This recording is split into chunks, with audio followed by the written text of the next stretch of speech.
1999 का भयानक तूफान, लाखों लोग हुए थे प्रभावित, हजारों की गई जान, लाखों हुए बेघर, लाखों जानवर भी मारे गए।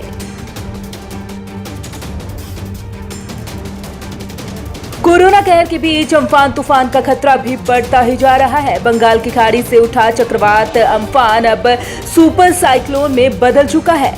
इससे बचाव को लेकर हर स्तर पर तैयारी की जा रही है। वहीं भारतीय मौसम विभाग के डायरेक्टर जनरल मृत्युंजय मोहापात्रा ने जानकारी दी है कि चक्रवात अम्फान का रास्ता 2019 में आए बुलबुल तूफान की तरह है, लेकिन जब ये जमीन से टकराएगा तो 1999 के सुपर साइक्लोन फानी के जितना प्रचंड नहीं रहेगा। आपको बता दें कि 1999 में जब वो तूफान आया था तो काफी ज्यादा जानी माली नुकसान हुआ था। लाखों लोगों और जानवरों की गई थी जान। रिपोर्ट के अनुसार साल 1999 में आए भयानक तूफान में काफी ज्यादा जाने गई थी। इसमें उड़ीसा में 15,000 लोगों ने अपनी जान गंवा दी थी। इतना ही नहीं, 40,000 लोग अभी तक लापता हैं और इस तूफान से उड़ीसा की पूरी अर्थव्यवस्था भी बर्बाद हो गई थी। इस तूफान में 25 लाख पालतू जानवर मारे गए थे, जिनमें से 4 लाख गाय थी।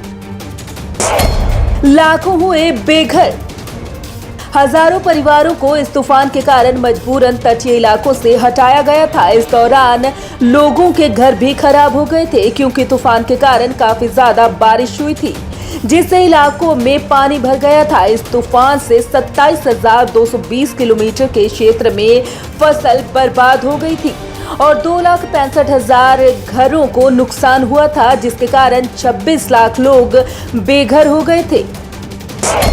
5 दिन पहले मिला था अलर्ट।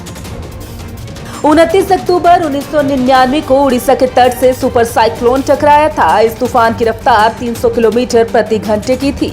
भारत के इतिहास में यह सबसे खौफनाक तूफान था। इस तूफान को लेकर उड़ीसा कोई तैयारी नहीं कर पाया था, क्योंकि सिर्फ 5 दिन पहले ही मौसम विभाग ने इसकी जानकारी दी थी और इतने थोड़े समय में तूफान से लड़ने का प्लान तैयार कर पाना बहुत मुश्किल था। शायद यही कारण है कि इस तूफान के कारण काफी ज्यादा नुकसान हुआ था।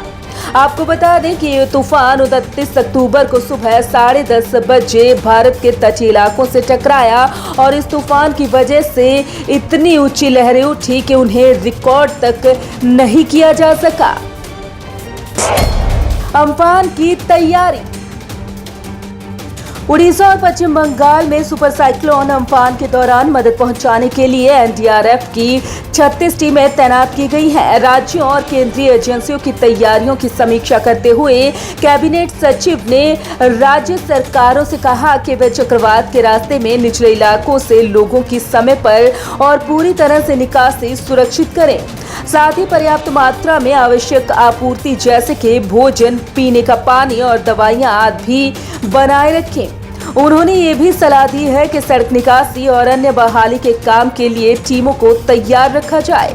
नौसेना, वायुसेना और तटरक्षक बल के जहाजों और वायुसेना के साथ सेना और नौसेना के बचाव और राहत दल को स्टैंड बाय पर रखा गया है। आवश्यक सेवाओं के रखरखाव को सुनिश्चित करने के लिए दूरसंचार विभाग और ऊर्जा मंत्रालय की एजेंसियों के अधिकारी भी राज्यों में तैनात किए गए हैं। Bureau report, Punjab Kesari, Navodaya times TV.